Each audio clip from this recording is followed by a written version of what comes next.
First up, do things a little bit differently today. Either take that or pass it down. That's section 1. Here's section 2. And here's section 3. That is sharing.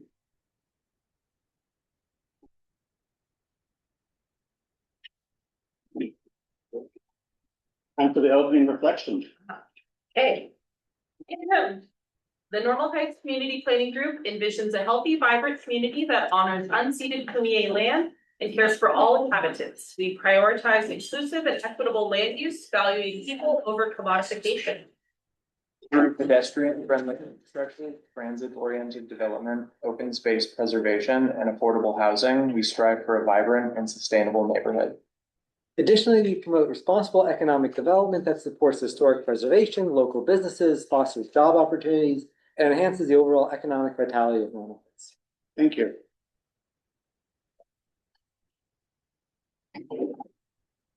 Next up is the agenda setting. We may address items out of order. I believe on the agenda, we'll probably have Scott go before we do our SB 79 entry. So that'll be a reversal of items 4 and 5. Chat entries are not considered official communications, even if to or from board members.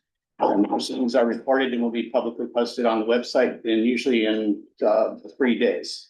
And if you're on Zoom, please enter your chat, your name in the chat for our attendance count and your email address if you want to subscribe. For those in the room, if you want to subscribe to the Normal Heights Community Planning Group newsletter or Normal Heights for Smart Growth newsletter, both, there's sign up sheets right over there in the corner. And we'll take a head count, but you don't necessarily have to sign in to be here. We have 2 minutes per person, unless extended by the chair. So our timekeeper will keep us on track of that. And stay on topic, otherwise questions could be answered offline. Our civic representation, our guests to be treated with the utmost respect. Try to be as factual as possible and share the space, especially for new faces, which I see a few. And anyone may attend from anywhere in the world. And of course, there's no horses allowed inside. Next up is non-agenda public comment. I think we should start with the room. Public comments. All right. Wait, I'll go. Okay. Didn't Yes. want to grab it. So I maybe you could have told if you were here last week that I was really upset by the. I'm not going for 2 minutes. Really upset by the presentations of the ride San Diego. I mean, my God, it's bad enough that we have to fight for parking spaces as the developers go with their zero parking space program more and more. And now they're going to vote and say, you decide bureaucratically who can park on the street with ranked choice voting concerning parking permits. I wonder, technically, I have an off-street parking. Will I be denied a parking place because I haven't put a ADU in my parking space? So they say, well, you have a parking space, you can't get it. You know, I wouldn't be surprised. And I'm saying this because, you know, I'm kind of Cassandra to this meeting. At some point, I have the feeling I'm gonna say, I told you so. But, and who is this Ryan San Diego? The guy doesn't even have a car. And he's like making or presenting parking solutions, but he doesn't have a car. How can he relate? I mean, I had to go to the post office. 275, that's a long walk. Aren't my 2 minutes up? I yield the floor. Thank you very much for the time. Sure. And did you have any specific questions in there, or did you want to make just a comment? Yeah, who the hell is this guy that you can come in and say, yeah, we're gonna vote to take your parking space in front of you? Personally, I think he's financed by big real estate from Pasadena, they kind of said, yeah, our big donor is like this little old lady from Altadena, which is the nice part of Pasadena. They kind of somewhat burned down. But, you know, that area is very political. So we accept presenters on any subject that has to do with land use, and they could be from any this year. That's two this year from Right, San Diego. from Right San Diego. I think the other one was, there's three different groups. There's Bike Coalition, Ride SD, and San Diego Bike, Bike SD. So we do get a lot of requests. You don't get suspicious? Not my role. That's your role. I'm suspicious as hell. You know, and I'm pretty sure at some point they're gonna say, and I hear you're gonna talk about it tonight. Mhm. And I'm a professional sailor, I don't know anything about that. But the solutions I see for parking aren't, well, we're gonna vote and then we're gonna issue permits. Why don't you get the abandoned vehicles? It takes 2 weeks to get an abandoned vehicle off the street. Well, why don't you mark lanes? If people, there's 3 parking places in front of my house and one truck can take 2 and almost 3 of them. Mark it, and this unmarked red zone, both of my neighbors who don't have parking spaces have gotten the $250 ticket for parking in an unmarked red zone. I mean, that's evil. They have plenty of money to mark bike lanes, but they don't mark parking spaces. I'm noting those 3 items for you. All right. Yeah. Wait, here's one more. On my way, I had to walk because I don't want to lose my parking place. That's why I'm out of breath. Please excuse. I saw a Tesla on the street. Well, in Europe, they have places to charge. We have 2 cars, one of which is a Tesla. The Tesla has to be in a certain place because the extension cord is only so long.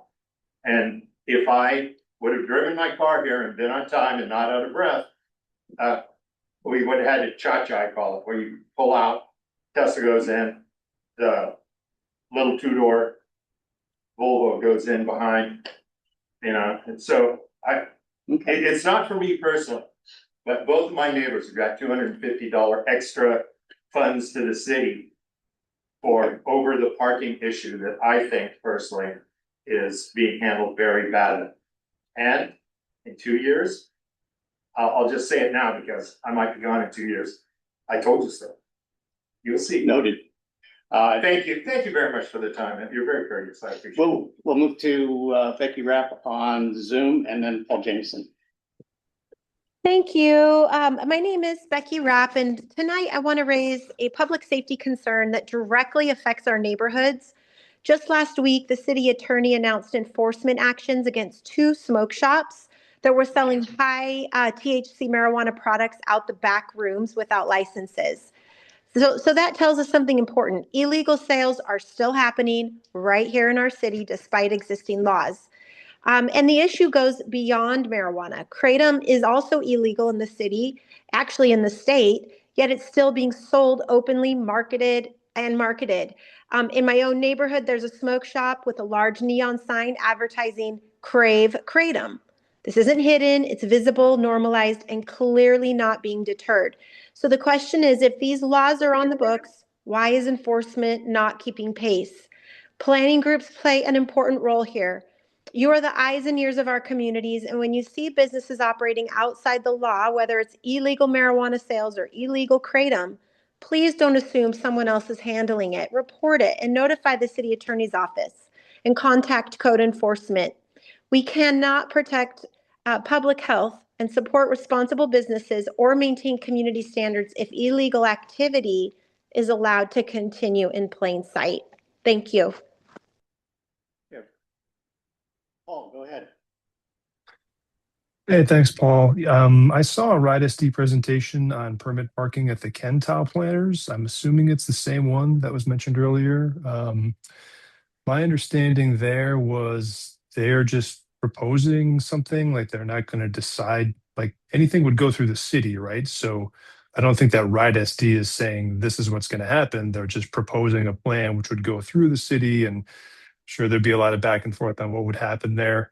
When it was presented at Kentow Planners, one of the homeowners on the board said that only homeowners should be allowed to park in neighborhoods and that renters should not be allowed to park. And I thought I was really disappointed to hear that. And I've heard this kind of repeatedly at planning group meetings where renters are sort of a like just a lower form of resident. And I just want to say that renters deserve the same rights as homeowners.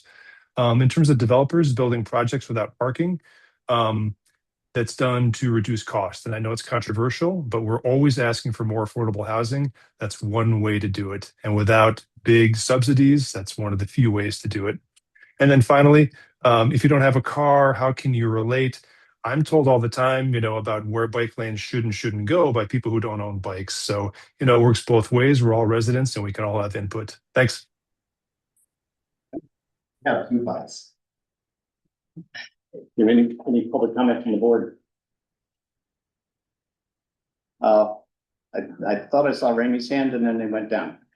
Sorry, yes. I just wanted to ask if any of the other participants were able to see the chat in the Zoom, because I cannot.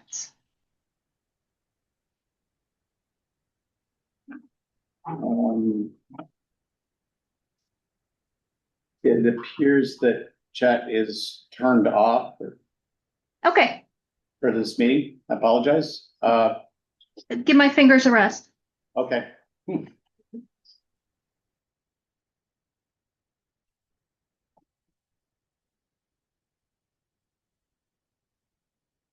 Sam's here. Sam is our next presenter. Good evening, everyone. It's been a while since I've seen you guys. My name is Sam Gonzalez. I'm with the Office of State Senator Robert Pierson. District 39 covers basically Coronado all the way to Crest and Oklahoma, from Linda Vista down to Spring Valley. So we have the central part of San Diego County for your state purposes. So if you ever need help with the DMV, EDD, or any other state-related agency, you can reach out to me. I do have a few updates, but first I want to give out a special certificate of recognition to one of our board members here today. And I'm going to read the description of the certificate first. This is for Mr. Parker Vazquez. Beginning April of 2024, Mr. Vazquez served for 2 years as the official board timekeeper. Under his watch, public comment periods and audience presentation discussions were kept on track by his impartial and equitable application of the meeting rules. Thank you for your community service and civic engagement. On behalf of the California State Legislature on this 5th day of 2026, presented by State Senator Akita Wilson.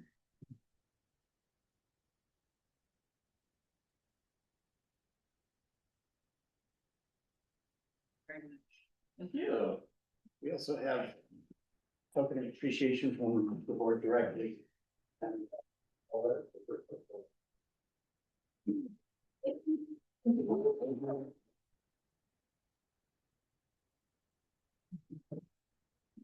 want me to give updates then or just go? If you have more, you might as well. I don't have to for everyone else, but I do have a few updates. Okay, so it's budget season. Are you guys familiar with the May revise of the state legislature?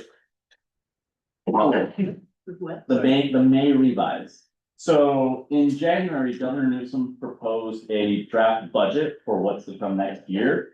And from then on, the legislature, assembly members and state senators basically had discussions about what should go in the budget and what shouldn't, what should stay in the proposed budget draft.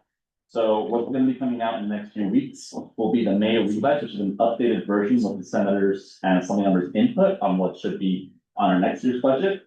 The Department of Finance is assessing the state's income tax revenue received to inform the budget May revise coming out this month. So there's a law in the Constitution of California that states that the May revise has to come out before or on May 14th. So by May 15th, we will have a revised budget that is available to the public for review. And if you want to visit this budget, if you go to ebudget.ca.gov, again, that's ebudget.ca.gov, to see the proposed budget in January and to see the enacted budget later this summer. Any questions on that? Great. Just a few more updates real quick. So our office is hosting a lupus awareness virtual symposium this upcoming Wednesday, May 20th. RSVPs are required, so please go to our website, fc39.senate.ca.gov, or I can just give you a business card and you can email me, I'll RSVP you. We're also accepting LGBTQ plus nominations for community leaders and small business owners for this month, or for this upcoming month. The LGBTQ plus community leader award, this honors one outstanding community leader who identifies as LGBTQ plus. The leader must reside in the 39th Senate District. For LGBTQ plus small business, this award honors one small business owner who identifies as LGBTQ plus. The small business must be located within the district. If you have any questions about the district areas, you can email me. I can help you find out if the business does fall within our area or not. But the deadline is May 29th, so you have a month to find your nominees and submit them to our website. And lastly, sign up for our newsletters. It's free, we don't spam. It's pretty easy to give you all these updates on a monthly basis and other important state information. Any questions, comments, or concerns? No, thank you. Thank you. I'll be here the whole meeting, so if you have any questions. Well, that's outstanding. Thank you. Next is a proposed city budget cut impact on Normal Heights. And Scott is going to give us an update on the city and how their budgets are running for our community. Well, I passed out some of our annual reports on the table, and there's a few there. And I forwarded you the earlier in the week, the 2 middle pages of our budget. So the Business Association's been around for 40 years. We're under contract with the city to do economic development and maintenance on the avenue. And we're pretty proud of our track record. When I came to work here in '89, we had a $30,000 budget, and we built it up to about $650,000.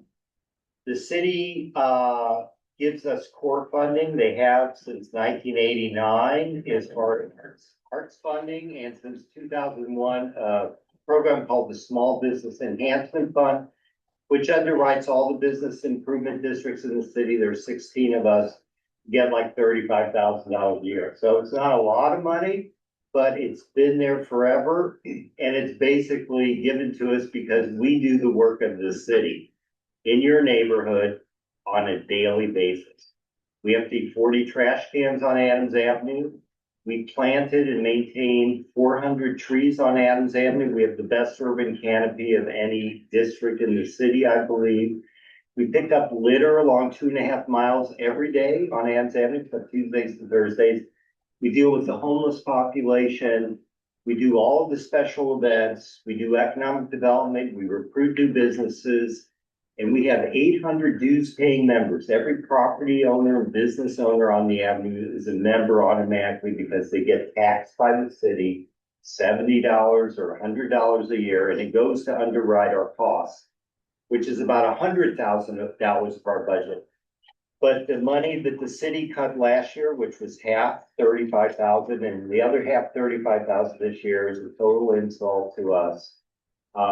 We have transformed this community to the point where the city thinks they can get enough money taxing our customers by putting in parking meters. At the same time, they're cutting off the organization that created the conditions to make the neighborhood desirable. We're really proud that we create community here.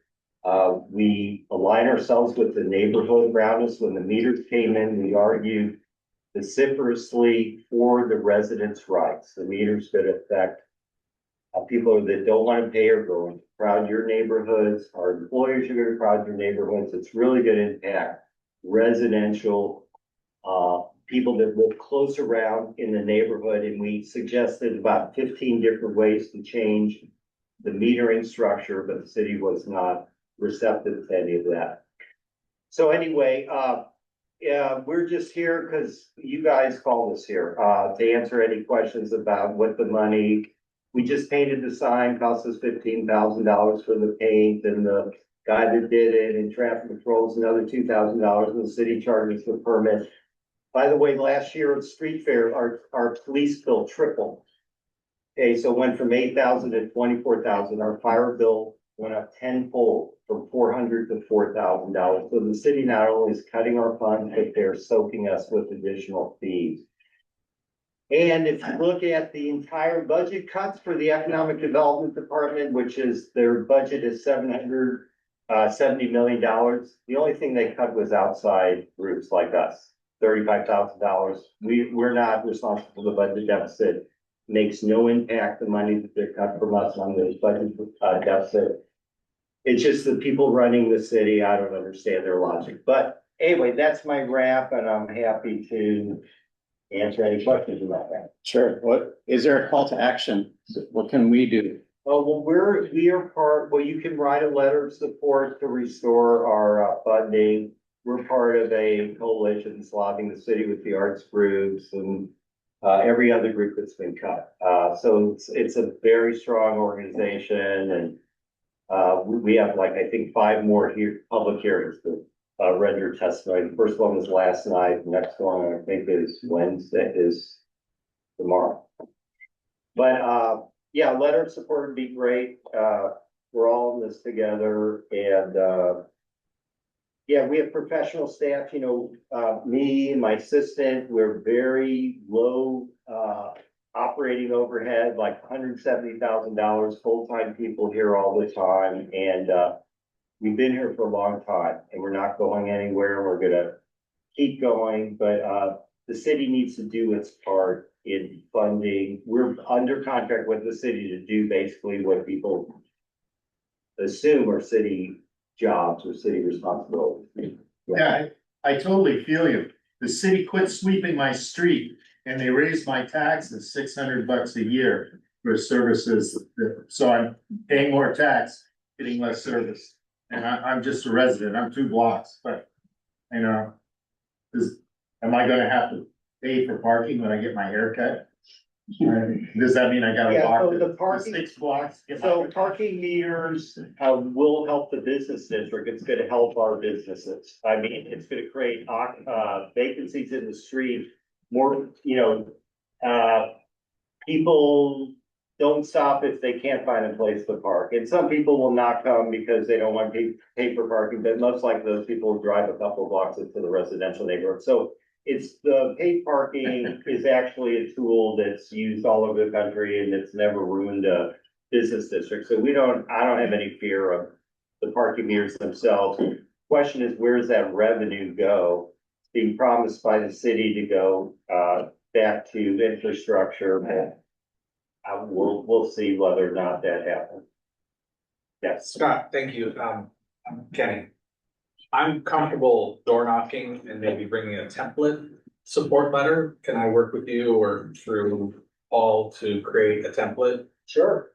Sure, yeah, love all the support we can get. Did you, I know we were at the same meeting this week about, you know, this promised transparency about where the parking meter money. Could you talk a little bit? I mean, I don't know what was promised.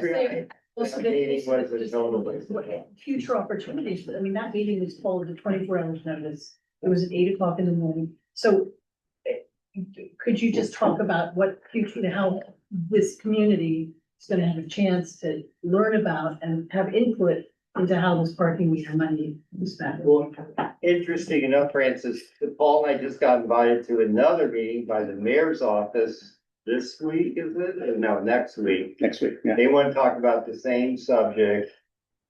And they didn't want to participate in the council-led meeting, so. You know, the parking is, so there was a vehicle up until last summer where the communities actually controlled where the parking meter revenue went. It's called community parking districts. They've been in existence for 20 years.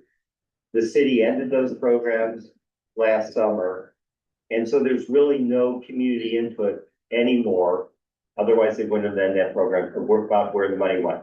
And we supposedly oversaw 40% of parking meter revenue, but we could never we could never really account for that 40%. We ended up with more like 25%. The city never counts for their share of the money. So the revenue that they're going to generate off Adams is not that great, and it's going to cover the overhead to administer the program, and they might fix a pothole or two. I don't know, but no one has said, hey, we want to form a new group to get input, because it's the mayor's discretion. The mayor runs that budget.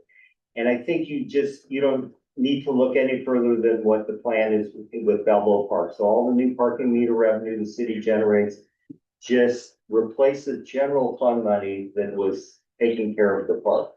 That is their plan, and that's what they've shown so far. So they're now, the mayor's office is talking about repairing potholes and fixing streetlights with parking meter revenue that they've recovered from the parking district. The only problem with that is we were never allowed to do maintenance with the money. It was forbidden, and in fact, for 4 years, the city wasted our time where we tried to get outside electric contractors come in and fix the streetlights, but that never happened. So again, what the city's done is taking the general fund dollars that paid for the streets division electricians and now plugging a hole with the parking meter revenue, so it frees up the general fund revenue. So that's the big game here that the city's playing. Yeah, and what are they doing with the general fund? That goes to their main obligation is employees, salaries, benefits, and deferred maintenance. In the city, when I started working a long time ago in the eighties, the city had huge street crews that did all the work. That over the years, they did away with that, and they have basically contract administrators that contract out for street repairs and stuff. And those costs balloon a lot because the city requires really high parameters. You have to pay high wages, prevailing wage, and all this stuff. So anyway, the city's deficit is deferred maintenance and employee costs. That's what it is. And so, yeah, freeing up general fund dollars can go to that, and they take revenues like parking meter revenues and just do the maintenance. But it's still not going to solve the city's budget deficit. I mean, the $10 million cut for the arts budget is like 1 million for 1% of $6 billion. So it's not gonna correct the structural budget deficit. And the city right now, in my opinion, is making the structural budget deficit worse. Every day they go by and don't correct it because it's still not being corrected. Anyway, don't get me on so far. Thank you. Thank you.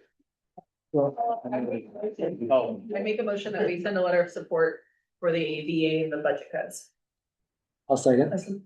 Okay. Any discussion on that? Take it to a vote. I just had a question. Oh, wait. I just had a question. Yeah. Okay. Sure. I was curious, you had mentioned that it was you and I think one other person.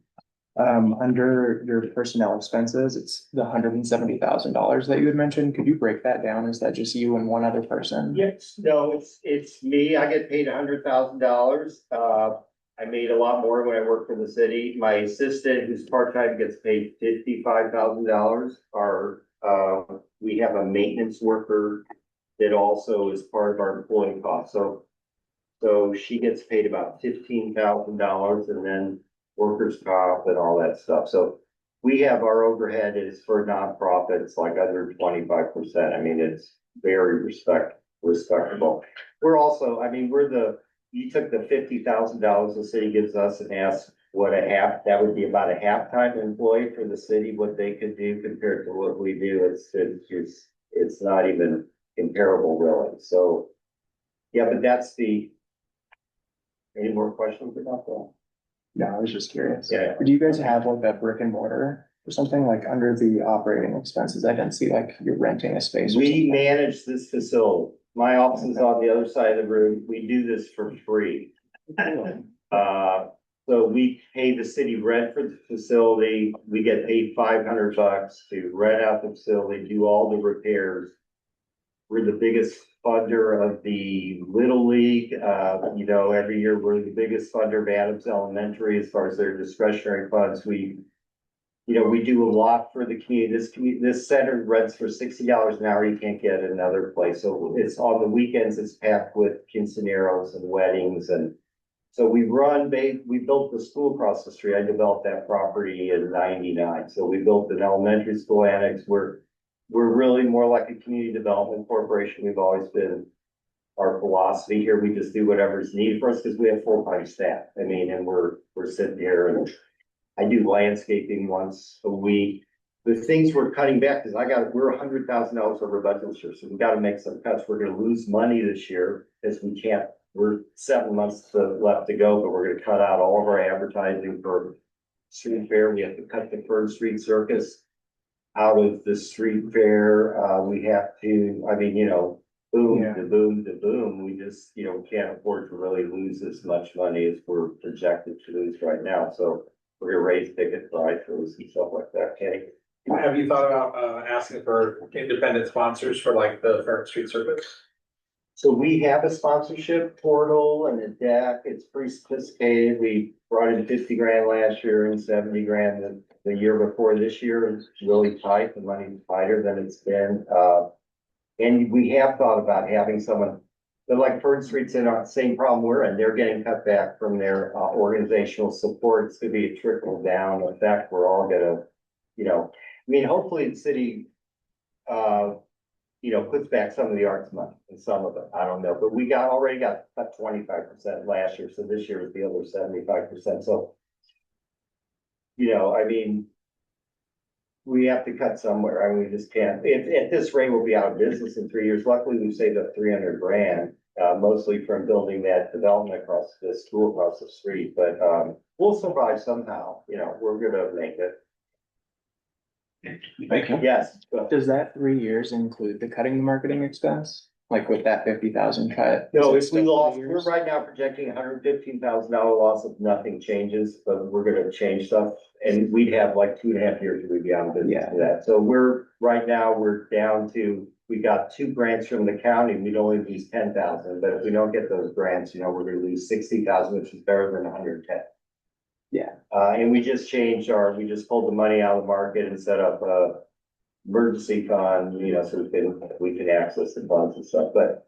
And I mean, the La Jolla director, they just slashed her job. You know, some of the bids aren't as fortunate as us, don't have the resources, but so there's gonna be cutbacks. I mean, that's what's gonna happen next. That's all. Well, I appreciate the No transparency. problem, no Yeah. problem. Great update. Thank you. Thank you for your support, appreciate it. So we'll go ahead and take this to a vote for a letter of support addressed to the usual suspects. Yeah. Okay. Mayor, city council, I think, yeah, getting in touch with their District 9 rep. I know they don't come anymore, but I think that would be something that we certainly want to advocate for. And CC county and state. I guess so. Okay. Why not? Okay. All in favor? Well, that was easy. Hey, Paul, Yes. may I make a suggestion for your letter? Yes. And you're welcome to ignore it because you're more diplomatic than me, but I really think what's been lost in this discussion about the city budget should be pointed out every time that we can. The amount of money that the city is saying they are in a shortfall is just about the same amount of money they've waived from impact fees. And I don't think enough people know that.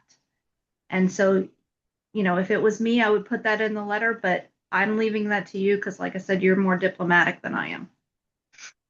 That's a very good point, and the optics have not been missed, or the calculus has not been missed, but it's a good point. We'll put that in there, and I'll work with Scott on making sure we have some line items to describe in great detail what we're asking for or what's on the block. Great, thank you. Okay. Next up is a presentation on impacts of SB 79 on Normal Heights. Who here knows what SB 79 is? Start with that. All right. Okay. Is that the density? It's a density plan related to transit areas. So SB 79 updates allow density near high quality transit, which is defined as heavy rail, light rail, we have a trolley, or multiple buses that include rapid transit. And for us, that would be the intersection of I-15 and El Cajon. There's a transit center there. There's one other bus transit in Hillcrest, but those are the only two for the city. So the density is calculated as in a radius from that transit center. So within 200 feet, which is basically on top of the bus, there's no limit. So if you want to build a station and you want a big tower on top of the station, that's fine. Within 1/4 mile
The Zoom attendees can't hear anything.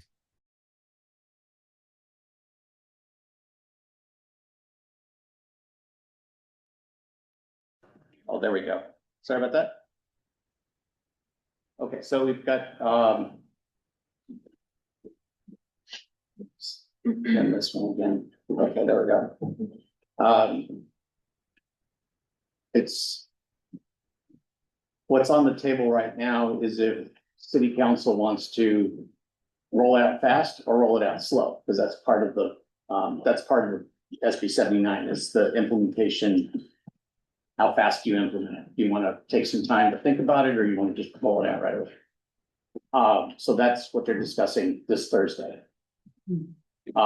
In that meeting, public comment will probably be representatives from the community planning groups that'll say, we should really, take it slow because lessons learned, and whenever the cities move fast on something, there's been loopholes, so we want to make sure we do it right. The other piece that's going on is the community plan update. So in the community plan update, there's a land use component, and in there, we can also request to have the alternate plan. So these two things are kind of running side by side. Thanks. That's clarifying. Yes. So my understanding is the city is leaning for doing it slow. That there's proposals from the planning group was to then a few years study. Is that your understanding of that too? It's like phase it in. Yeah. Yeah. So, and I guess thank you for the presentation. I thought it was really good. For me, putting density on Elkhorn Boulevard is a no-brainer because that's like a logical place to put it, especially right by, that corner of Elkhorn Boulevard and the 15, there's all sorts of transit lines all over the place. Once you get north of Mead, even though theoretically you're close to the transit station, it's like not very accessible. It's like hard to actually walk to it, just because of the way where it is and the freeway and everything else. So it seems like as a planning group that we would, try, and I think this is kind of what you're getting at, right? Is saying north of Mead, we don't want that extra density because it's really not transit accessible. And that sort of once you get, on Elkhorn Boulevard, that is much more so. I think the real question is because there won't be any changes at all in the complete community zone next to the station, because San Diego already took care of that equation years ago. Yeah. So SB 79 has no effect other than giving us some small increased density in this little pocket area that's north of El Cajon and south of Madison. Yeah. The question is that, do we want to increase the FAR there, or do we want to try to have it the same? And my suggestion is we shouldn't try to increase it, precisely because it's not really accessible to transit. It's not easy to get from that little pocket to the transit station, even though it's theoretically, it is technically close. It's just not an easy walk. Okay. Yes. So whenever this happens, like we can expect that essentially like developers will come in and like buy a property so that they can redevelop it. That like areas of moving. Yeah. Somewhat. Depends on if that area is attractive to a developer to do something that's in the 3 to 4 story range. Most big developments are really looking to do the mixed use, like you see on El Cajon. That's where the big money, big dollars, big density goes. To do a smaller project that's 3 stories, you're really talking about maybe townhome or condo, which could be nice, but it's not going to be a big apartment complex. Yeah. I guess I wonder if like if Ty, for example, lived in that corner of Normal Heights, I might be thinking like, I wonder if they're gonna like sell my property and I might have to move, It's kind of what I'm thinking of. Honestly, I think it's problematic for a developer because the lot sizes are pretty small. So to do anything significant, they have to buy multiple lots before they can go up high enough to bring land costs down. It's a very complex equation.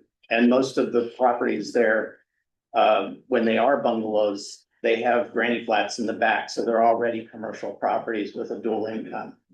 I saw in the map, I saw very few actual single-family bungalow homes in that area. That might be another reason, agreeing with Brian, why like maybe more, density on El Cajon Boulevard might make more sense, just because there's like a lower risk of like, people having to move, because I think it's Right. mostly rental properties, in that area.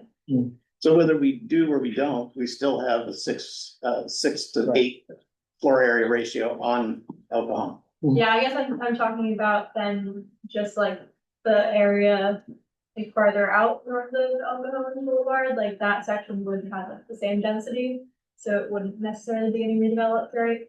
Because we're talking about like either having like very high density on El Cajon Boulevard and like keeping the same density elsewhere, or raising the density on El Cajon Boulevard, but to a lesser extent, and then also raising the density farther north. Is that It's the same on alcohol either way. Oh, it's the same. Yeah, Okay. right, because It's the, only the green changes. right. So it's only it's only this area below the curve of Madison Avenue and above a block north of El Cajon. Oops. Okay, that'll work too. But it's just this small little sort of pocket area.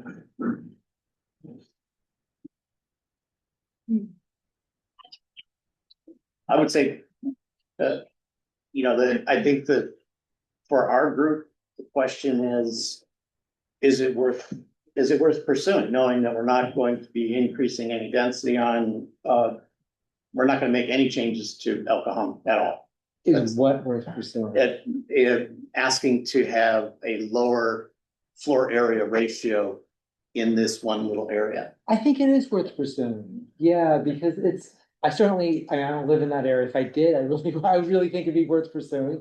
I don't know, do any board members actually, or audience members actually live in that pocket?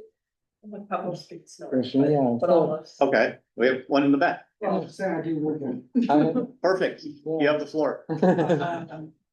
Either proposed or proposal for the increase in density, I myself appreciate density and think it's the way our society should go.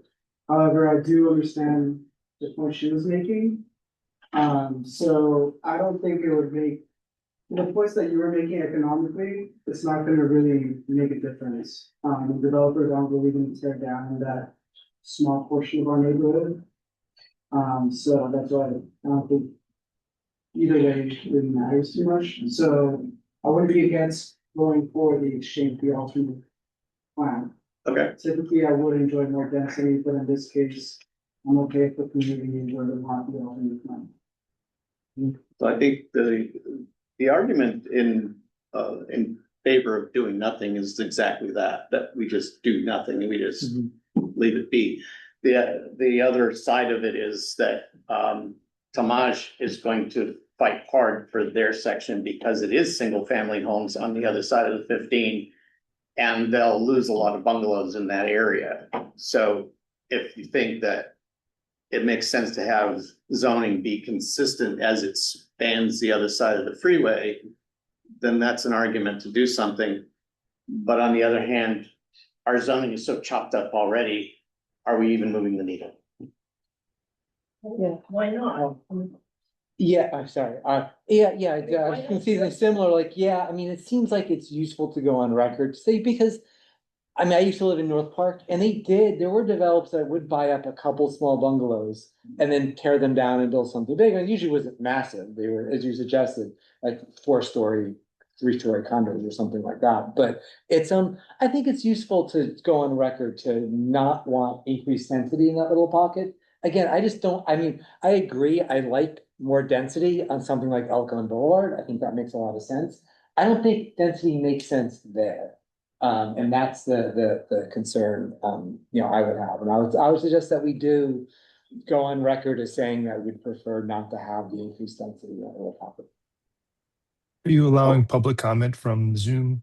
We were on mute for the whole presentation, so. Please chime in. Thanks. I just wanted, since we couldn't hear anything for the whole presentation, you had the zone three, or what's it called, tier three, that, that's been removed, right?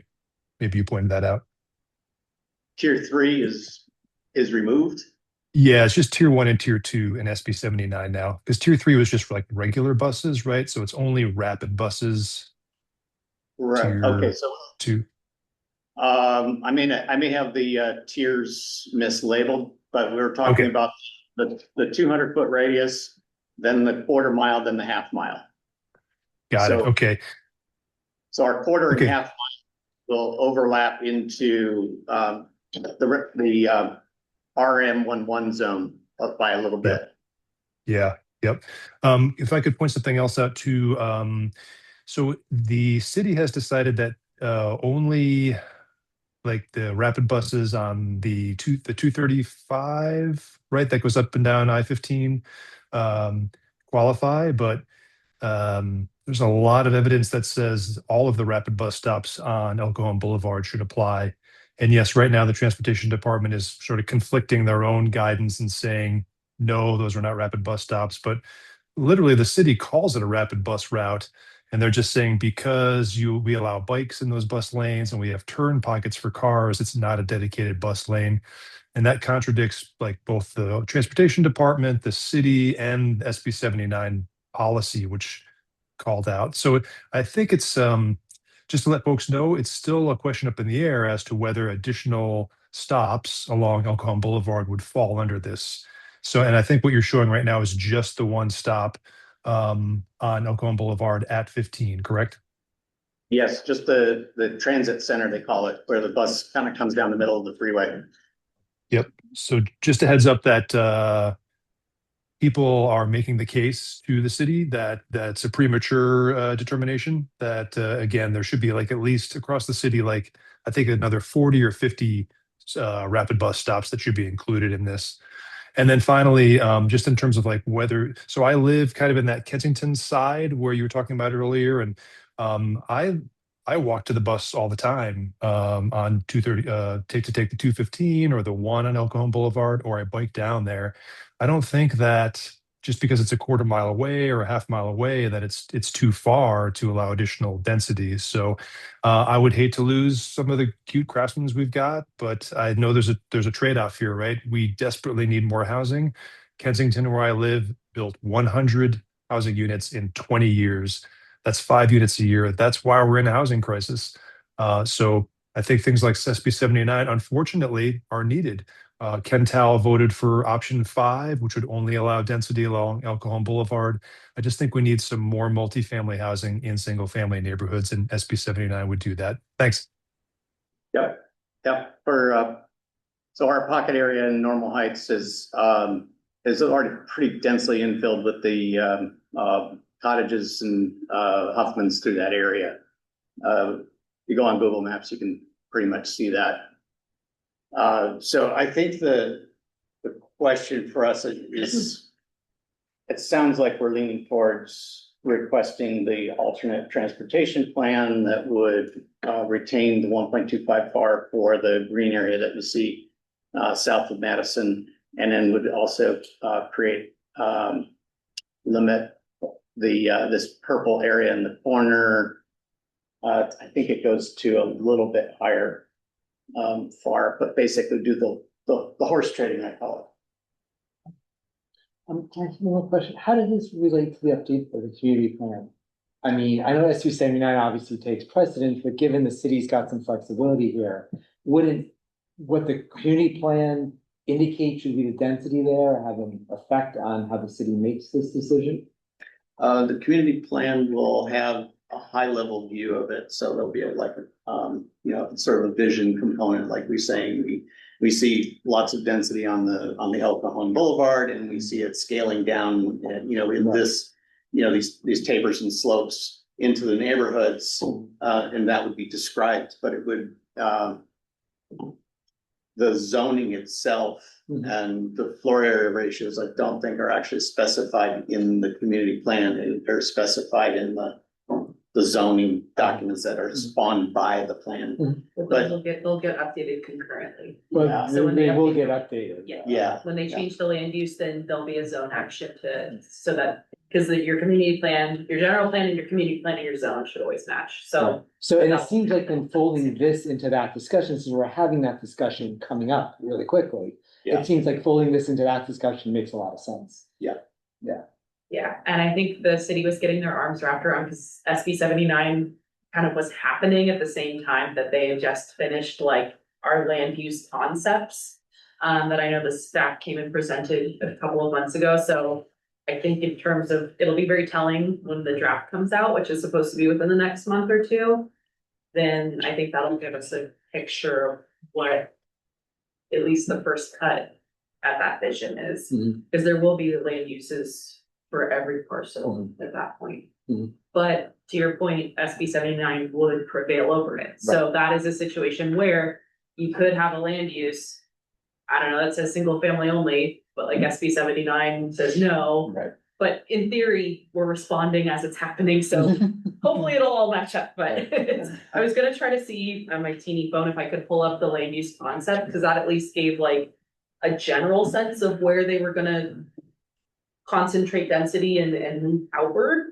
But we have not seen kind of the final version of that yet. But in a month or two. Okay. Yeah. So just to clarify, as a board, we're saying we want to be for increasing the density around where El Cajon is and not doing it in the little pocket area, right? Like instead of increasing the density in that pocket area, we would rather increase the density near El Cajon. we would rather take advantage of the density credits Yeah, that on we El get Cajon. for alcohol. Gotcha. But alcohol's Kind of a way already, to say it. it's already. City policy, complete communities already takes that far beyond what SB 79 would anyway. Okay. So Well, we nothing can- changes on alcohol. Yeah, but we can say, hey, we want to take the credits. Yeah. The law allows us to take the credits and move them somewhere else, but only if the city says yes. Okay. Because in some cases, it makes a lot of sense. It's like the law allowed for carve outs based on walking distance to transit. So if it takes more than there's no path off the cliff here to get to the trolley station, then they actually did some common sense carve outs.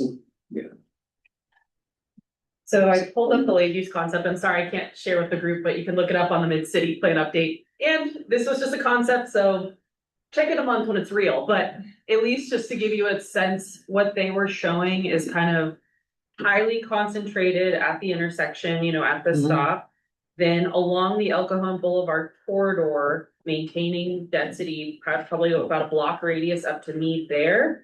And then from Meade up to Adams, pretty much it becomes it's called residential medium transit neighborhood. Want to text it to me and I'll pull it up? Oh yeah, that works. Yeah.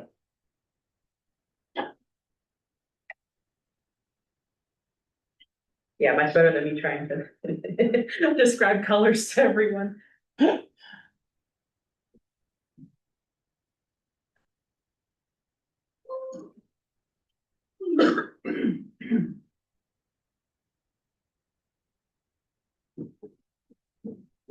And one of the other things to think about is, if we want to hold those residents in that area specifically. Yeah.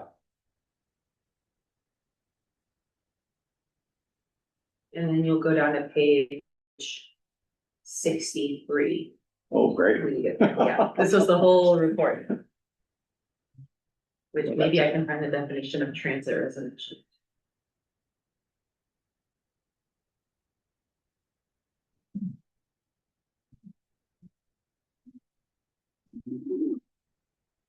This is where we're supposed to run official ads. Oh, there you go. Yeah.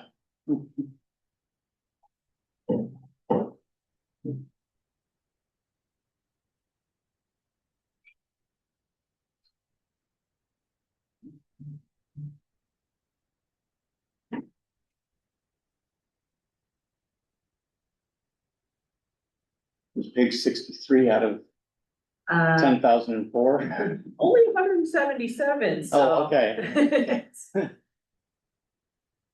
But I can say they did put like kind of target product type for that transit neighborhood, so we can look at that too if you want. Okay, So maybe, yeah, 66 for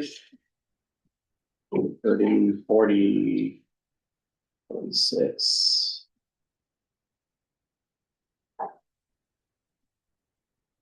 $54, It's 177. 63. yeah. Yeah, Is this one? so yeah, land use concept two, so basically, or just as a quick recap, the city, the mid-city plan update had presented 5 potential land use concepts. And then the working group voted on them, as well as, the city staff came and planning department made a presentation. They've been brought to planning commission. There's some kind of debate about which land use concept they'll move forward with. From what I've heard, we're sticking with 2. But we'll see when it comes out in a month, so stay tuned. So that was kind of what it kind of, that shows like how they distribute the density there. So you can see that darkest purple is the transit stop. So that's your complete community's high FAR. You have your band of density also along the entirety of El Cajon. And then it's that orange piece there from Meade pretty much up to Adams that they were calling transit neighborhood. And then that kind of connects back to the SB 79, that little green cutout patch, right? Mhm. And so you can scroll up or I can describe it, but on page 45, they kind of say what type of land uses or building form that they'd anticipate in each of those. And so the orange transit neighborhood envisions narrow lot infill, which is like, in this little picture is like 4 or 5 stories, walk-ups that are 4 stories, stacked that are 3, and townhomes. Yeah, so you can see that there on that right side, yeah. These 3 on the right side. 4, I think, too, the narrow lot infill. Narrow lot? Oh, Yeah. okay. So at least based on my interpretation of, coloring along the lines, nothing detailed yet.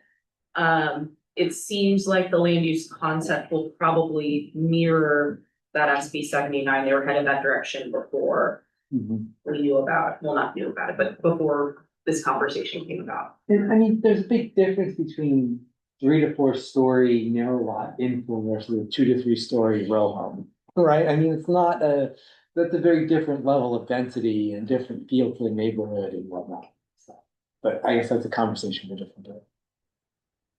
So in this walk up, that's the 3rd from the right. What is in the front of this thing? That's not a Huffman parking. It looks like the parking is specified as being in the Parking in the back. back. I guess it's just set back from the street. Maybe that's supposed to be like the parkway. Oh, maybe because you're supposed to put like some nice, Little patio kind of thing? yeah, Okay. potentially. That's, yeah, I guess at the little cartoon. Don't hold me to it. It does look George Jetson-ish.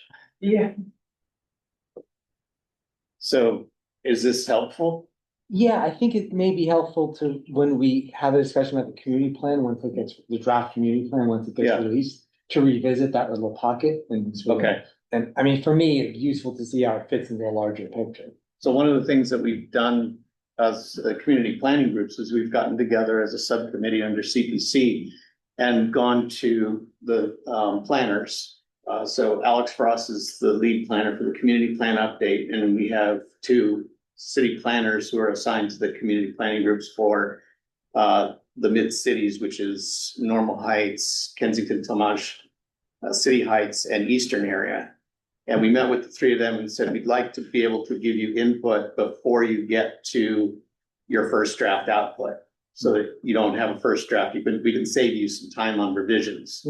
So one of the things that we're proposing is to do the SB 79 analysis, which you saw on screen showing what the overlay with complete communities is and how we can move the FAR numbers around. We can do a little mix and match and give that to them even before they come out with first draft.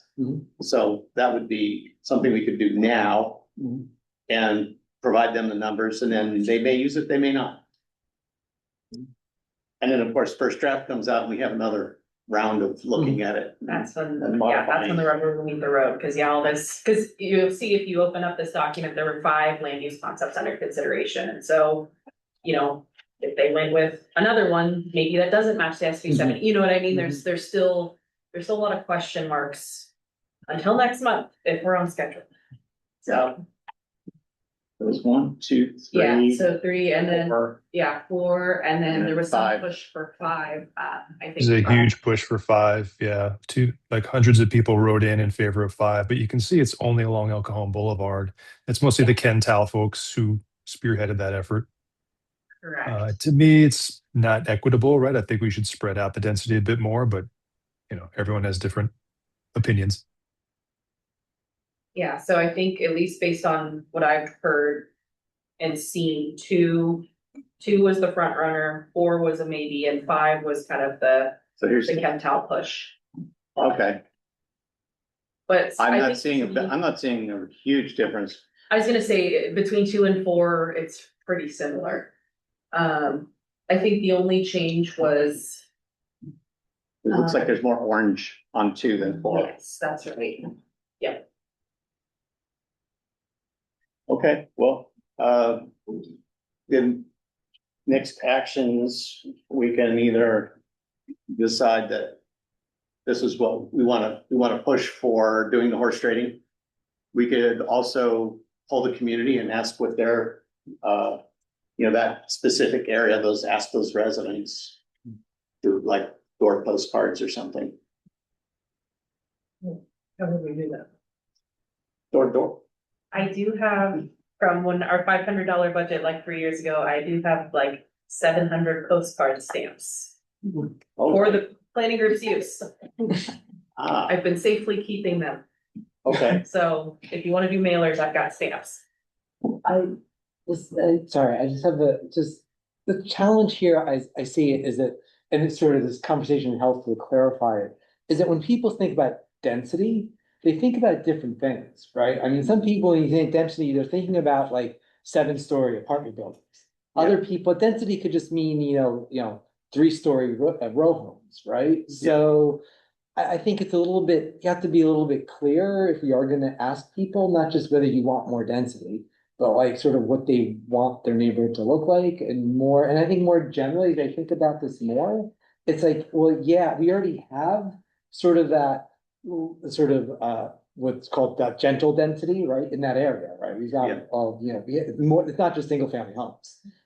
So the question is whether we want to do more than that, or whether I don't know. I mean, it seems that there's a lot of different options here, in terms of different levels of density. And I'm not sure that, it's necessarily clear to me, like, if we didn't do sort of this horse trading, what's the actual, like, what would actually be allowed under SB 79 in that other market? Then going from 1.25 to 2.5, which is most of that area, that gives you 3 stories, Yeah, that sounds about right. Probably. which But is then interesting it's so, because those lots are so small though, I don't know. If you went just one lot, yeah, because you need like a 5,000 square foot lot before you can go up. yeah. And those are much smaller. So right now, what they can do is, they can do ADU bonus, but they're limited on the FAR. So they could still go up 3 stories in order to create enough open space, Yes. In theory, in theory. yeah. So then the question is, does a 2.5 FAR encourage redevelopment? Would somebody come in and do a lot combination? Would they remove a Huffman? I don't know. I would say in today's market, no. The cost of land is far too high, but Mm-hmm. And the interest rates are And the too interest high rates are and the too labor and high, materials are construction, too yeah. high. But that's just a snapshot of today, so. Yeah. Yeah, So probably the more important question is not so much the implementation, but just the community plan. And just looking at the overall, how do we want to see things laid out or redeveloped. Then, should we? Sorry to keep going back and forth, but I wanna definitely get both sides of the coin. Do we want to sort of align ourselves with the other side of the freeway in terms of the plan that says, oh, if you're a developer and you're coming into the SB 76 zone, you know that both sides of the freeway in that northern area are remain the same? Or does it even, or do developers even look at broader areas rather than looking at specific parcels? And it seems like if they're gonna do like this land use concept too, it's likely that area is gonna be zoned where you can do 3 stories anyway. Right? I mean, so Yeah. it would seem kind of, we certainly don't wanna be in a position saying that little pocket has to be zoned for like not less than 3 stories, and the rest of that area can be 3 stories. That doesn't make any sense, right? I Yeah. mean, so, yeah, I mean, yeah, I mean, it seems like if we're gonna, and that's sort of the larger question about that. The community plan about that whole area, where that's a reasonable zoning for that area. But, sorry, I'm gonna look into it. That's But there's kind of like a double whammy, right? Because they could also get hit with the much higher density through the complete communities. I mean, that's why we're talking about this area, Right, because so it has the potential to be hit from every side with density, for under every guise, so every. The part that we're discussing is outside the reach of complete communities, but it's within the reach of SB 76. So the question is, do we want to sort of allow that in between spot? So right now it's quite low at 1.25. Complete communities is very high. Right. SB 76 kind of hits the middle zone and says you're gonna go from 1.25 to 2.5. Not like complete communities would say, oh, you're gonna go to a 6.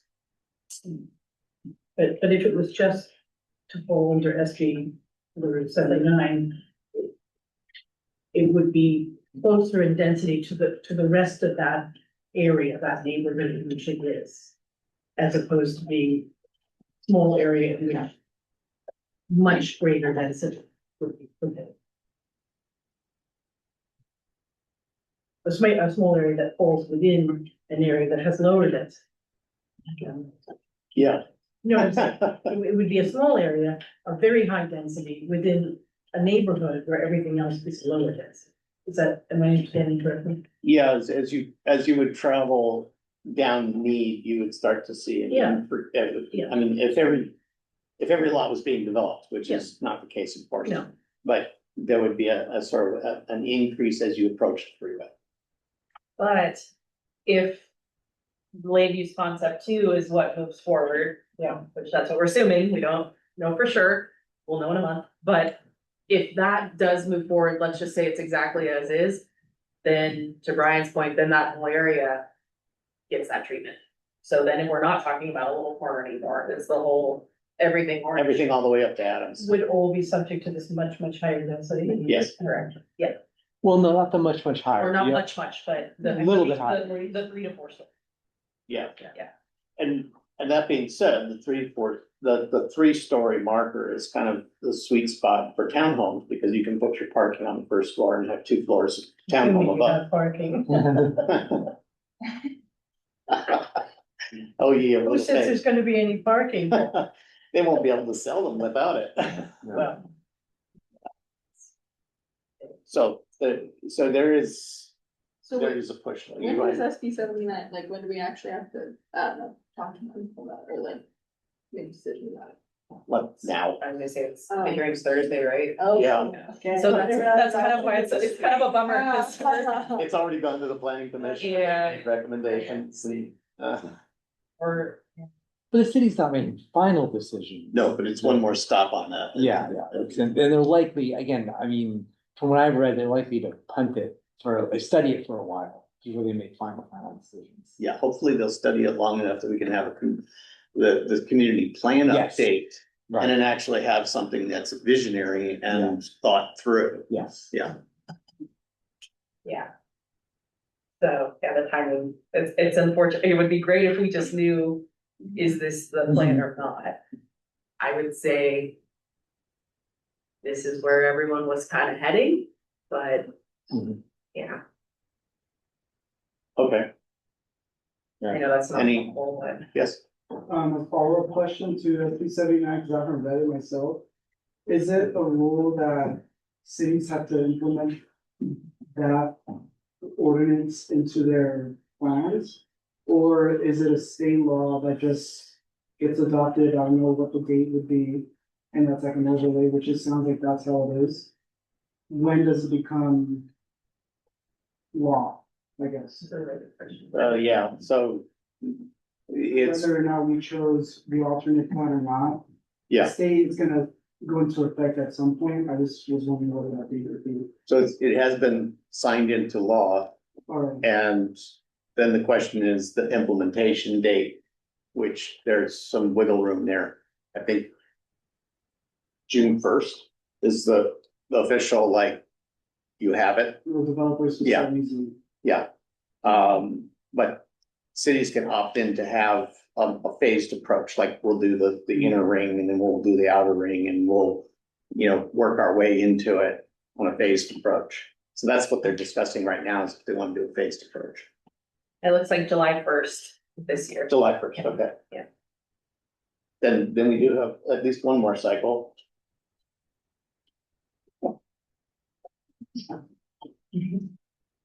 Well, just, maybe you want to take a quick straw poll and just say like, who's in favor of horse trading and who's would just like, oh, forget it, just leave it alone. It's just hard, because it sounds like they're gonna do it for anyway, like they're gonna do the same density for the whole, but Yeah. it's not like for certain, it's like they haven't decided, but they're like, we're probably gonna do it, so then it's like, there would be no point. Yeah. But we don't know either. Also, But- doesn't but work for that one. Okay. Let's go another way, or what's the harm in our kind of putting out our requests, that we would like to horse trade. I mean, look, if it doesn't go that way, then at least we've got the Put it on the table. request out there that we'd like to horse trade. We'd like to discuss it. We'd like to discuss. Okay. I mean, it's nothing lost in asking. And one more time with saying we're for horse trading, is that saying instead of that entire strip being orange, we want the little pocket to be smaller? We'd like the little pocket to Stay. remain at 1.25 floor area And then ratio, keep it broken. which we understand may change based on the community plan and future zoning updates. But for right now, put a stake in the ground and say, we'd like this little area to just stay as it is. So it sounds like we should be advocating for that plot to stay in there, because it seems like based on the proposal, and there's a lot of traction moving the other way anyway, so it's just us as a community representing to advocate for this plot to stay within that ground, right? Yes. Okay, so it doesn't hurt to do that for that, No. our community or for that pocket, because if the trend is going towards that way anyways, then we just pretty much, we might have to actually just go along with them. But at least we're just saying, hey, we're advocating, we would like to voice this concern. Okay. Okay. Then, I don't think we need to take any vote or anything, it just is terms of representation. When I speak at this CPC or on Thursday at City Hall, I'll just express that we are interested in the alternate transportation plan. Sorry, can I ask one more question about Yes. the plans that, we were looking at that, we put up there. So there was a planning commission meeting, and there were two plans that were sort of being kind of looked at closely. And one of them is the one that they're leaning toward. Is that the one that the city was always leaning toward, right? And then I think the other one might have been found. Yeah, those were the two that we Those are the two that were really, Yeah. okay, right. Sweet.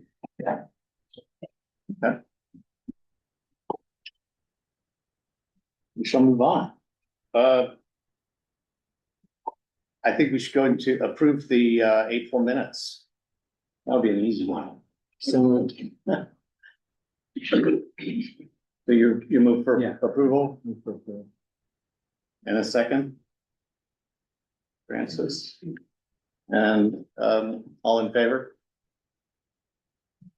I'll let you get the count.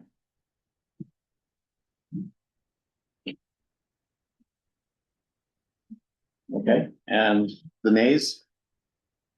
And the abstains? And I believe those were due to absence.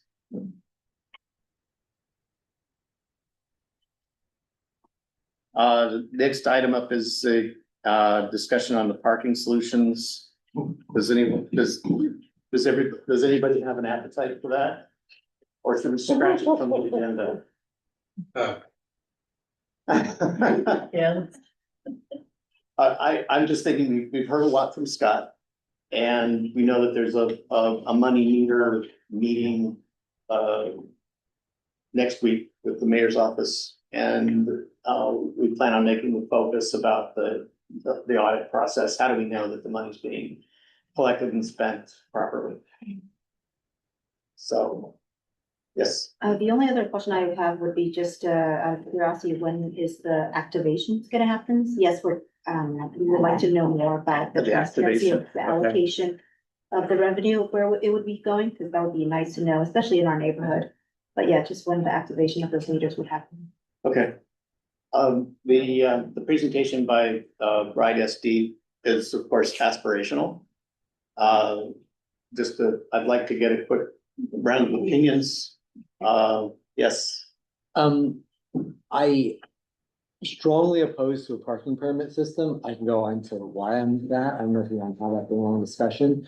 I would like to hear if anybody on the board actually thinks it's useful to actually have a discussion about that. Maybe not tonight, maybe at a future meeting. I just see all sorts of issues with that. I think a better approach is just, instead of thinking about permits, which is effectively rationing parking, of trying to figure out how to create more parking. He had this great idea about allowing homeowners to block their own driveways, or even renters for like hump and sits backs and whatnot. That I think is actually a great idea that I didn't realize we could do, and is actually probably worth pursuing, at least on a pilot project, to see if it could work.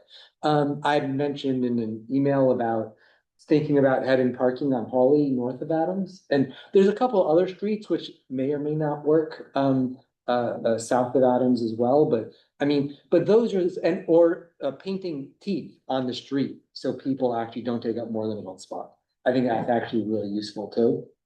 So, which they did for the parking meters, right? I mean, so it'd be great if they did it for the parking meters, they can do it in the entire neighborhood. So like those sorts of things which are actually like creating more parking spaces should be the focus. Not on permits, but I can go on and on about permits, but I'd be interested to hear if anybody actually thinks that this board should actually consider trying to get the city to do something like that. Specific to permits. Yeah, specific to permits, yeah.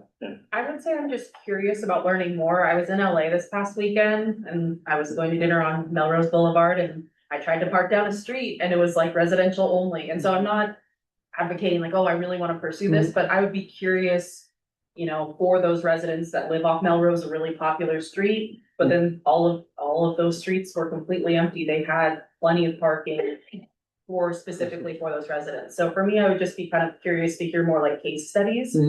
But I'm not heavily advocating to push for it either. I think there's a lot of problems and things that have to be worked out, but that's my 2 cents. I like the idea of focusing on actual solutions. So just tangible results. Yeah, I like to echo, I'm also unsure about the parking permits, but I would love the implementation of the drawing of the T, as well as the opportunity to use our driveways for parkability as well. Like, why are not those are viable solution at this point, you know, and so we can at least advocate for that route. Okay. While parking lot the other one. I think that those points Brian brought up are good for kind of optimizing the existing parking supply potential that we already have. But thinking long-term, that parking supply isn't going to be increasing over time, but density will be increasing, especially, you know, we have that discussion about the community plan update. And so I could only assume that the density of Normal Heights will just increase over time, but that parking supply will just, at best, stay stagnant.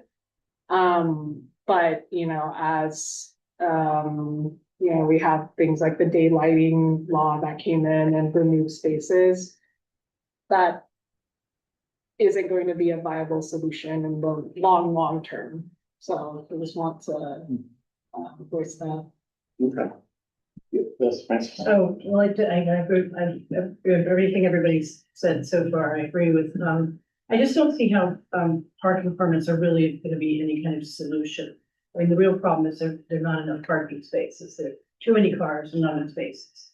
So, you know, my thought would be, you know, it's probably not even possible, but somehow to put pressure on the city, to put pressure on developers. And I love the thing you said about living in Berkeley. I think you said that they refused to give permits to developers unless the developers included parking in their building, in their, you know, projects. I mean, I think we have to think along those lines too, because just having permits isn't gonna do it, you know? Permitting. And I think it's just another excuse for the city would be another excuse for the city to, you know, regiment, control, and probably charge money for something that was previously free. You know, I could just make one point. There's a man on my street, single man, lives in a house, has a driveway, has 4 cars parked on the street. well, that is So, the problem. and that's not every day. I totally agree, but I would say, I'm always like, dang, why does he have 4 cars? No, He's well, one man. that's a real problem. But I have yeah. lots of neighbors. I have many neighbors who have more cars than people. Yeah. Lots more. So then maybe if So that's there another. are fewer, if there were a permit system that could be worked out with the kinks and everything, Yeah, or maybe then now one person can't have 4. maybe there's some kind of limit on that. I don't. But yeah, no, Very there's big there's so much, you know, I agree. But yeah, I just have to play devil's advocate. Yeah, yeah, thank you. One glaring, point on this parking thing for the developers when they build, the 3-story or whatever, and they don't supply parking, and the guy down off of University that had to go over to the parking garage at 30th and University and rent spaces because he couldn't fill his units because there was no parking. So, Yeah. Yes. Yeah. Specific to the paid parking on Adams, not the residential permit parking within the neighborhood. It sounds like the neighborhood or community was having commentary about having transparency from the city in an audit.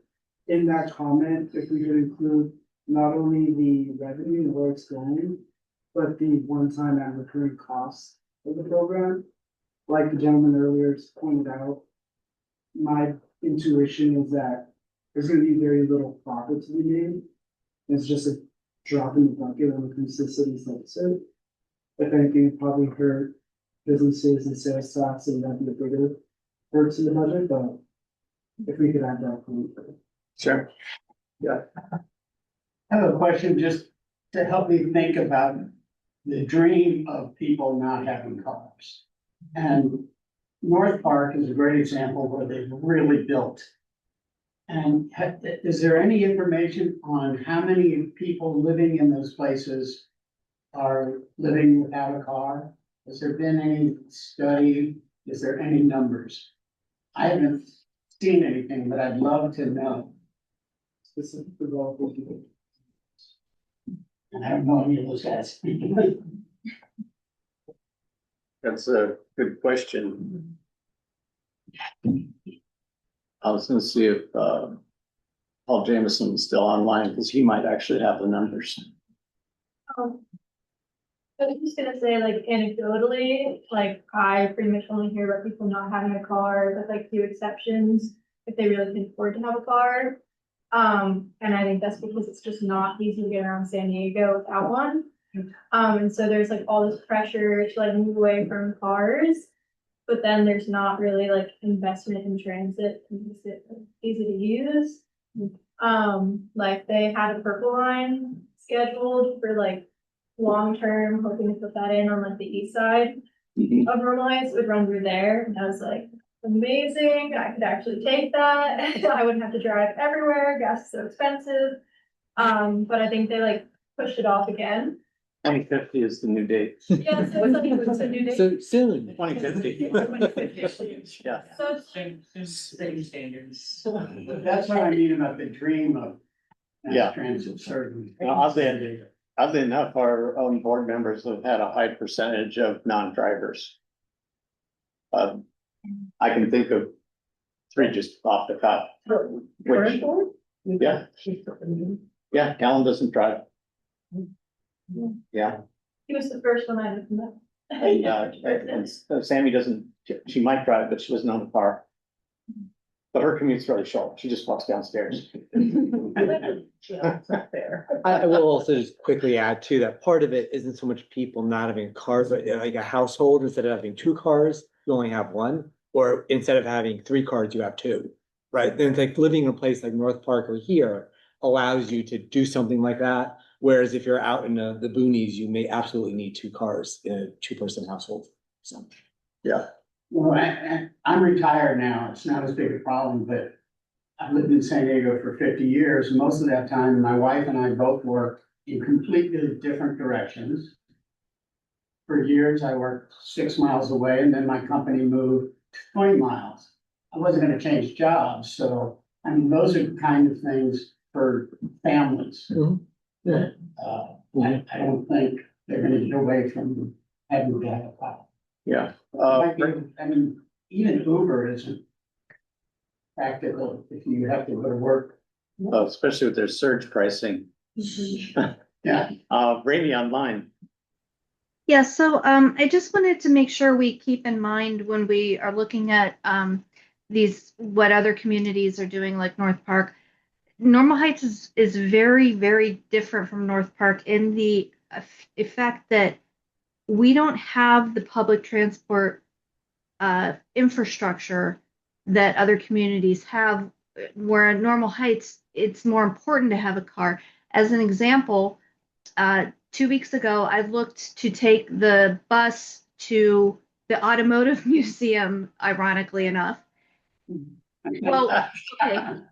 So from my house to the automotive museum is under 5 miles, down Adams, straight down Park, and you're there. It would have taken 2 buses, so $5 one way, to get there, and almost an hour.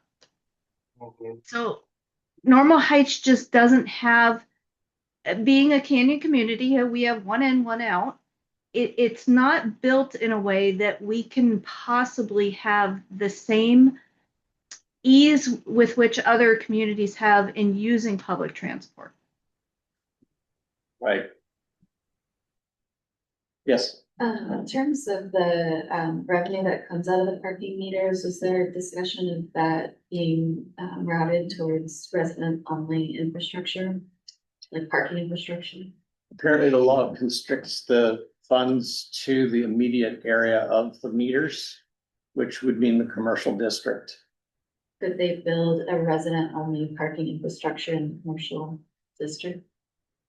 Ideally, I'd like to see one underneath the ball field right here. Or Rite Aid. Yeah, Rite Aid, yeah, Right. that's a great one, yeah. And Rite Aid is, the new owners are, or interim owners are renting spaces over there on a monthly basis as well. Yeah, I saw that. So, I mean, is that an option to do, like, having a resident-only parking infrastructure in the vicinity? I think that, cost-wise, I don't see the city pursuing it. That their philosophy is, they would spend that towards public transportation before they would do parking infrastructure. Would a private developer build something? Maybe. If they built a mixed use and they put, at the backside have 1,000 spaces and that's another revenue source. I don't know how those pro formas work. And then with the permit discussion too, is there any concern with the complexity or longevity? I'm just thinking in terms of what it takes to get a permit and get it approved and going through that. I think the residential permit is at such a high level ideation phase that it could be anything. They're just kind of putting it on the table and saying, did you consider this? Considering how other permits work. like, Yeah. I could see that being not as agreeable or easy for our people to have to go through. Yeah, I would maybe raise that as another concern for that as a. right. I have one thing. Yes. If you find out related about East Mountain View Drive by Normal Heights Elementary School. Our apartment building has 9 units. And there's 2 people that have, altogether with them, have 8 cars that park on, they have 1 space, so they can park their car on one of the spots. So that takes 2, the rest of them are going on Mountain View, East Mountain View Drive. They're parking on the street or down the side of the Normal Heights Elementary School. And then they also, the one next to me, on the other side of the apartment building, his resident has 5 cars. And they park on the street too, and they do this musical moving of cars. And one moves out, the other one, they get in the car and they move and take that spot over. So when they get. Every day. Every day they do this. Every day. Is this a collection or is it just plain boarding? The wife has a car. Every day. The husband has a car, the daughter has a car, the other. Okay. And then their granddaughter has a car, and then the rest. So it's a per person. Yeah, and then Maddie, she's our street, the park for the restaurant, they're on our street too, so there's no parking. So this week, we're doing our parking structure, where I park our cars, there's 5 cars there. We all had to be moved out of that parking area for 5 days. So we've been parking over at the school parking lot when the school finishes. I parked there a couple days and then I moved my car to this church. And I'm gonna pick it up on Thursday. We should be able to get back in our spot again. Yeah, Thursday night. But it sounds like it's like all the people, like there's 8 cars because there's 8 people living in that space, right? They're all different people. They're rented out to 9 different people, but 2 of those residents have, as I said, there's 8 cars there that park on the street, 2 on the parking area. And the rest of them park on the street. And then the neighbor, as I said, there's one back there, one house. Has 5 cars. Okay. Well, I think we've exhausted the conversation. Got it. Residents just get to park for free on Adams. All in favor? Okay, chair report, the Community Planners Committee, which is the roll-up of the chairs of all the community planning groups, is currently pushing on a seat at the table, which is to request, when there are presentations at city council, that they don't have the standard 1-minute speaking time that every public person has.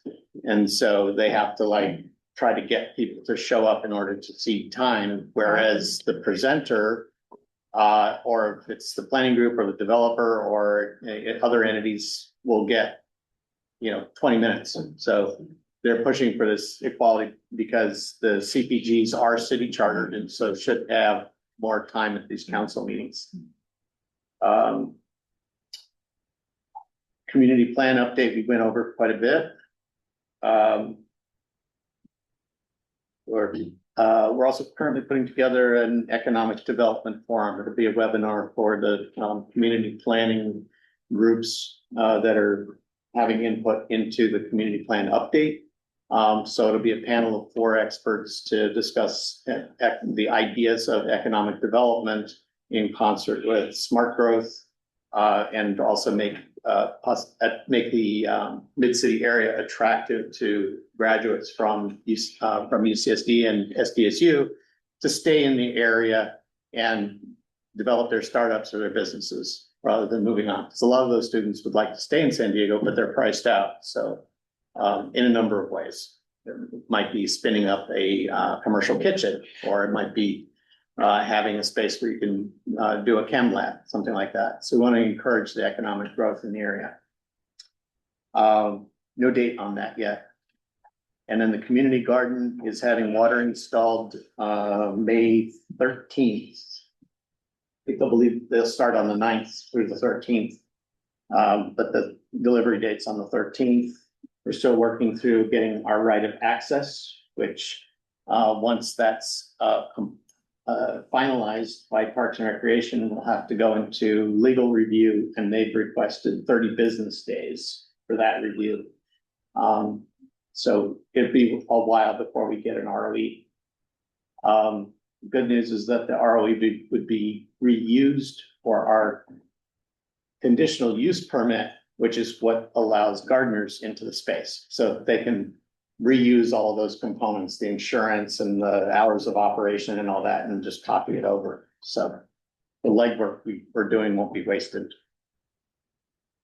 We have not heard back yet from the 2 grant submissions. There was one to AARP and another one to the county, but we should be hearing back probably around the June timeframe on those. And the weeds have been whacked. I haven't been by there, but it was like. Yeah. I go along. It was high enough to hide homeless encampments. Now that it's been trimmed out, they'll be Even moving got, on. I said they even said they even got the center next to the house, they got that. Yeah, the buffer strip, yeah. Government representation, we had our state representative. Anybody here from federal, city, or county? I do have a statement from Fatima, our mayor's representative. Sent us that earlier. This would be the proposed budget. We've already heard a lot about that. $118 million deficit has been building over time. They're protecting street repair, stormwater, homeless services, and police and fire. Homelessness is down 2 years in a row. A lot of the programs have been pretty successful in sheltering people. And March 31st is being renamed as Farm Workers Day due to many controversies. And the city is looking at getting grants to fund electrical vehicle charging stations. And there's also some new affordable developments, and you'll see them around University and the I-15. There's some big white buildings with black graphics on the side. Some of those units are reserved for veterans, and other units are reserved for disabled veterans. Okay. And then I also have a note here that the Rock and Roll Marathon is coming. It will take the usual route through Normal Heights. I can't really zoom in on here. Dates. Last week of the bank. Saturday, May 30th. Oh, wait, half marathon, Sunday, May 31st. Yeah. And they go down Mountain View Drive. So if you live on Mountain View, you will not be sleeping in. Well, we get blocked in because we go on Adams too. So when you actually get out. Right. Yeah. Right. Okay. And local organizations, I think we've heard from AABA. And I don't, Erie Weber, are you online for business, El Cajon Business Association? The Normal Heights Community Association, Normal Heights Urban Arts, Adams Community Recreation Advisory Group. Okay, we had our meeting and, they're talking about maybe, if they ask the other rec centers what they're doing. And they do their meetings every 3 months, so we might be going to that. Right now, I think it's every other, but I think it'll be going to 3 months before they'll have another meeting.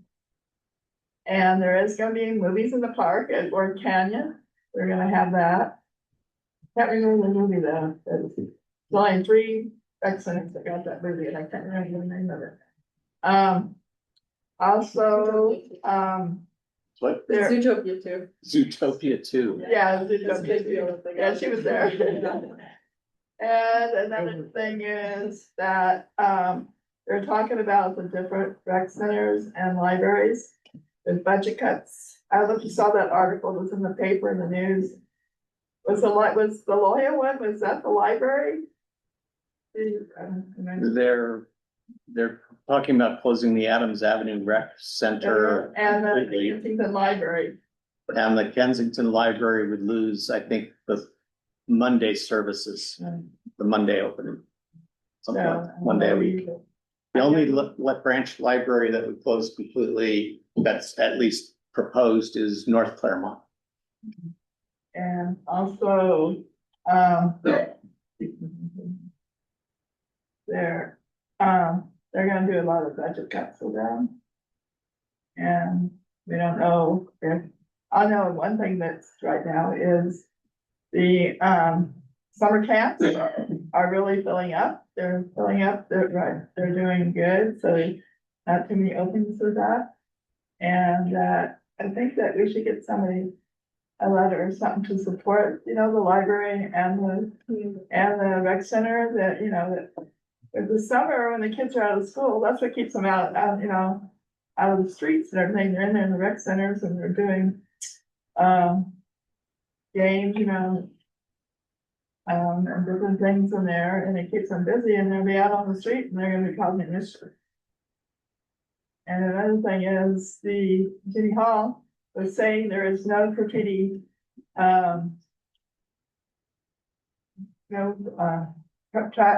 force there with the graffiti, so they don't have anybody hired if they want it, so with this part of budget, but it's not, I don't know. Oh, Task force, okay. there's none right now. And they're talking about certain areas that really been hit. Over at, I noticed, today when I was going home on Mead, and you turn by 36th Street where that liquor store is there. They had a mural there, and it's all graffiti over, right over the mural. At 30th and 36th and. Maybe. Okay. Chair, 36th chair. It's a little corner store. No, I'm not talking, I'm talking the one that's on Mead. On me. Mead at 36. They have a big liquor, mural there. Yes, I think I know what you mean. And they have really, it's covered the whole side, but now I'm gonna buy there, it's all graffiti all over it. Yeah. A lot of graffiti going on. They were mentioning the graffiti tax force now, so. I guess if you have a problem, you can hold it in hall, I guess. Well, I think that the abatement, the GID people will still come out. I know, the business association's getting a lot of it down the Avenue. Scott Kessler and the one that did the mural, her husband. Yeah. Kim and Dennis. Yeah. And he does a lot of the painting down there all the time. Okay. And they also, at the Rite Aid, they were saying that the parking there, the park area, you can get a permit for like $40 a month to park there at the Rite Aid. But they're not getting enough revenue on it. Wait, so is there That's an not- action item in there of rec center? Or No, not, just like just an idea of support for the rec center or the rec center and the fact that they might get the budget really chopped / just get chopped completely. We might want to look at what options. Yeah, Because what with the budget, there's like the 3 options. And as a Yeah. planning group, we might want to look at what each one details, because I know at least one of the options the centers open in District 9 because of how District 9 is based. I have a within question on this, since it's joint use, does the schools, Global and the Alexander Normal Elementary School, do they give any money to the rec center, or is it just all separate? I don't know. Because that would be cutting hours for the Mid-City Little League and the Vivaldi Sports too, because they're maybe there too. The joint use fields are supposed to be open whenever the school is closed. Yeah. Which I don't think actually happens I know it wasn't happening for a long time, I don't know if it's different now, but that field by the rec center, I feel like it's supposed to go out when the school's closed. But it's supposed to be open when the school's closed. Yeah, but I was just wondering if any of those two fit into the rec center, is it just all? Oh, sorry, I didn't make it wrong. My understanding is the fields are joint use, but the rec center is not. I could be wrong on that though, but I thought it was just Yeah, but they I all- thought it was just the playing field that was joint Yeah, use. same field. Was that? The school all those schools and the rec center use the same field. Yeah, they use the same field, but like the rec center itself, that's not joint use. The school has no part of that. I It's think just that's the city. case. I'm not sure though, but that's about it. The rec center uses Ford Canyon, Yeah. that soccer field. Yeah. Okay. We did, community plan update, I think we first spoke to that. Historical properties, nothing, okay. And utility undergrounding, No update, we'll let you know, we will come present soon. okay. And, Randy, you still have your hand raised or your new raise? New raise. ahead. I would very much like it if the board could consider sending a letter to SDG&E and tell them if they keep bumping us for getting undergrounding, then they really need to stop sending their tree service people here in the springtime in the middle of nesting season. 2 years straight, they've now caused the death of a fledgling bird because they both told me, SDG&E and the tree service told me that time is money and they can't be bothered looking for nests. This has to stop. And the only thing I can think of is that there's more people complaining than just me. So if you would consider it, I'd be really grateful. Noted, thank you. Stop killing our birds. Sidewalk committee, we've got, GIDs have been submitted, they've been forwarded to D9 for the most severe ones. I imagine they're just still on the list. I did get some more data about commercial properties, which can be married in there. Since Alan has left the board, if anyone else wants to be on sidewalk committee, contact me, Brian, Matthew. So with that, any other business? Bring us out. Thank you.